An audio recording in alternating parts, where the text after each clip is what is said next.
असलामुअलैकुम crime update में लियाकत तुसी वेख रहे हो मेरे यूट्यूब चैनल। गुज़िश्ता रोज़ एक बड़ी वड्डी प्रेस कॉन्फ्रेंस हुई है जिसदे विच IG पंजाब उस्मान अनवर साहब और CCD डायरैक्टर सुहेल जफर चट्टा साहब ने प्रेस कॉन्फ्रेंस की है। जिन्हां लोगों ने घरों दे विच नजायज़ असला रखे हुए है उसकी डेडलाइन दे दी है। 15 रोज़ का टाइम दिता गया है कि तुहाडे कोल जिहड़ा नजायज़ असला है वो तुसी कानूनी तरीके दे नाल पुलिस स्टेशन जमा करवा दो, फिर तुहाडे खिलाफ कार्रवाई नहीं होएगी। अगर तुहाडा कोई दुश्मन है तुसा उस डर कन रखे है तो तुसी उस दे नाल सुलह कर लो ते असला जमा करा लो, उसकी वेरीफिकेशन कराओ, रजिस्ट्रेशन कराओ। अगर वो नहीं होंदी तो फिर उन्हें जमा करवा दो। फिर भी अगर तुसी कहते हो कि साड़ी दुश्मनी है असी सुलह नहीं करनी तो फिर मेरे वीर तुसी दुबई चले जाओ। ये रिमार्क्स हैं सुहेल जफर चट्टा साहब दे और ये मुकम्मल तफसील दे नाल तुहाडे नाल डिस्कस करांगे। साडे चैनल को सबसक्राइब करो, बेल आइकन जिहड़े लुंडू बुच्चू जनाब फिर रहे हैं डाले लैके या शादी दे विच हवाई फायरिंग करनी। कई इस तरह के वाकयात होए ने कि इस हवाई फायरिंग की जद दे विच कुछ बंदे जख्मी हो जाते हैं जनाब। तो यह इकदाम जिहड़ा पंजाब पुलिस और CCD इंचार्ज जनाब डायरैक्टर सुहेल जफर चट्टा साहब ने यह वाज़ह लफ्ज़ों दे विच कह दिता है कि जनाब तुहाडे कोल 15 दिन का टाइम है, तुसी जिहड़ा तुहाडे कोल नजायज़ असला है उसनूं तुसी जमा करवा दिओ, तुहाडे खिलाफ कोई कार्रवाई नहीं होएगी। कोई यह बंदा कहता है जनाब मैं फलां जगह ते असला छुपा देवांगा, किसी नूं पता ही नहीं लगेगा।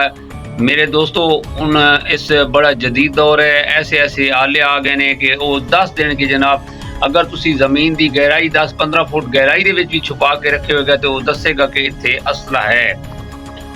और उन्होंने यह भी कहा कि जनाब जिन्होंने असला रखे हुए सी और उसका लाइसेंस जिहड़ा सी वो एक्सपायर हो गया या उन्होंने रिन्यू करीदा हर साल जी टिकटां लगदियां ने, अगर वो बंदा नहीं लगवांदा या इस तरह के कोई ऐसे वो चेक करनगे जिन्होंने बंदियां दे नां असला जिन्होंने रखे हुआ है, जिन्होंने रजिस्ट्रेशन कराई हुई, जिन्होंने को लाइसेंस हैं, वो चेक करने कि हर साल रिन्यू करवाते हैं, टिकट लगवाते हैं या नहीं लगवाते गए।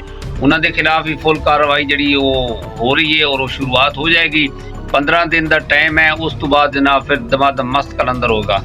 तो जेड़े बंदे ने यह रखे है कि साड़ी असी दुश्मनदार हाँ असा असला रखना है, उन्होंने कहा बेहतर है जनाब तुसी कि उन्होंने नाल सुलह कर लो, अगर असला जमा करा के सुलह करो, अगर सुलह नहीं कर सकते तो फिर ये मुल्क छोड़ दो।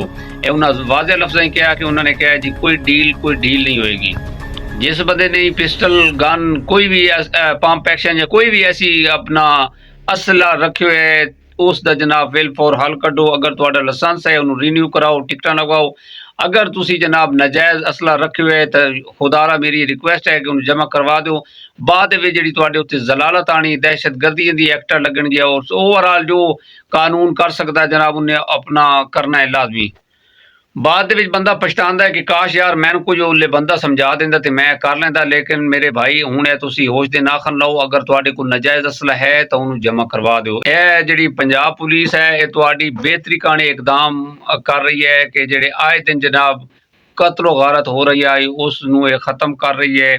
और 15 दिन तो बाद जनाब टीमां तश्कील दे दी जाणगियां तहसील लेवल ते, हर घर दे विच जनाब टीम जाएगी और सर्च करेगी। अगर असला निकल आया तो कानूनी कार्रवाई होएगी उस घर दे जिहड़ा सरबराह है। और जिहड़े भाई दुश्मनदार बंदे ने कि वो असला रखते ने अपने दिफा करन या अपनी हिफाजत करन तो वो कोशिश करो जनाब कि तुसी असला जमा करवाओ और सुलह कर लो। ऐसे कारण बेहतरी है, दोनों घर कानी बेहतरी है ताकि कल नूं तुहाडे कण परेशानी दा सामना ना बने। और बाद में जनाब तुहाडे कोल असला बरामद होवे तुसी जनाब सफाइयां दिओ साडी जनाब असां अपने घर दी दिफा करन उत्ते 100 एक्ट लगणगे कि ये बंदा जिहड़ा अपना गन जिहड़ा है नजायज़ इस्तेमाल करदा, डकैती वारदातां दे विच भी वो जाहिर है कुछ ना कुछ जनाब तुहाडे खिलाफ कार्रवाई होएगी। तुसी इस तो बेहतर है बाज आ जाओ, नाजायज़ असला जिहड़ा है वो तुसी जमा करा दिओ। मैं ये जबरदस्ती नहीं कह रहा, मैं तुहाडी भलाई कण कह रहा। तो ये ओवरऑल जिहड़े भाई साडा व्लॉग देख रहे हैं यकीन करो कि 15 दिन तो बाद जनाब जो टीम तुहाडे घर दे दरवाजे नूं दस्तक देगी वो तुहाडे कण बड़ा परेशानी का सामना बनेगा। और बार बार मैं ये गल कर रहा कि तुसी कहोगे ना असीं फलां जगह ते छपवा देंगे जनाब, ऐसे ऐसे आले आ गए पंजाब पुलिस को, वो तकरीबन अद्धे किलोमीटर की रेंज ही दस देंदे ने कि ऐस जगह ते असला है। इसे पैगाम दे नाल सानू इजाजत दो, अपना ढेर सारा ख्याल रखा है। ਔਰ ਅਗਰ ਤੁਹਾਡੇ ਕੋਲ ਨਾਜਾਇਜ਼ ਅਸਲਾ ਹੈ ਤਾਂ ਉਹਨੂੰ ਜਮ੍ਹਾਂ ਕਰਵਾ ਦਿਓ, ਫਿਲ ਫੌਰ ਜਮ੍ਹਾਂ ਕਰਵਾ ਦਿਓ। ਔਰ ਜਿਨ੍ਹਾਂ ਬੰਦਿਆਂ ਨੇ ਜਨਾਬ ਇੱਕ ਇੱਕ ਲਾਇਸੈਂਸ ਤੇ ਤਿੰਨ ਤਿੰਨ ਚਾਰ ਚਾਰ ਪਿਸਟਲ ਰੱਖੇ ਹੋਏ ਨੇ, ਉਹਨਾਂ ਕਾਰਨ ਵੀ ਜਨਾਬ ਇਹ ਜਿਹੜਾ ਸ਼ਿਕੰਜਾ ਇਹਨਾਂ ਕੱਸਿਆ ਜਾ ਰਿਹਾ ਹੈ। ਔਰ ਉਹ ਵੀ ਕਾਨੂੰਨ ਦੀ ਗ੍ਰਿਫਤ 'ਚ ਆਉਣਗੇ ਜਨਾਬ, ਇੱਕ ਲਾਇਸੈਂਸ ਤੇ ਚਾਰ ਪੰਜ ਪਿਸਟਲ ਰੱਖਣ ਵਾਲੇ। खुदा हाफिज़।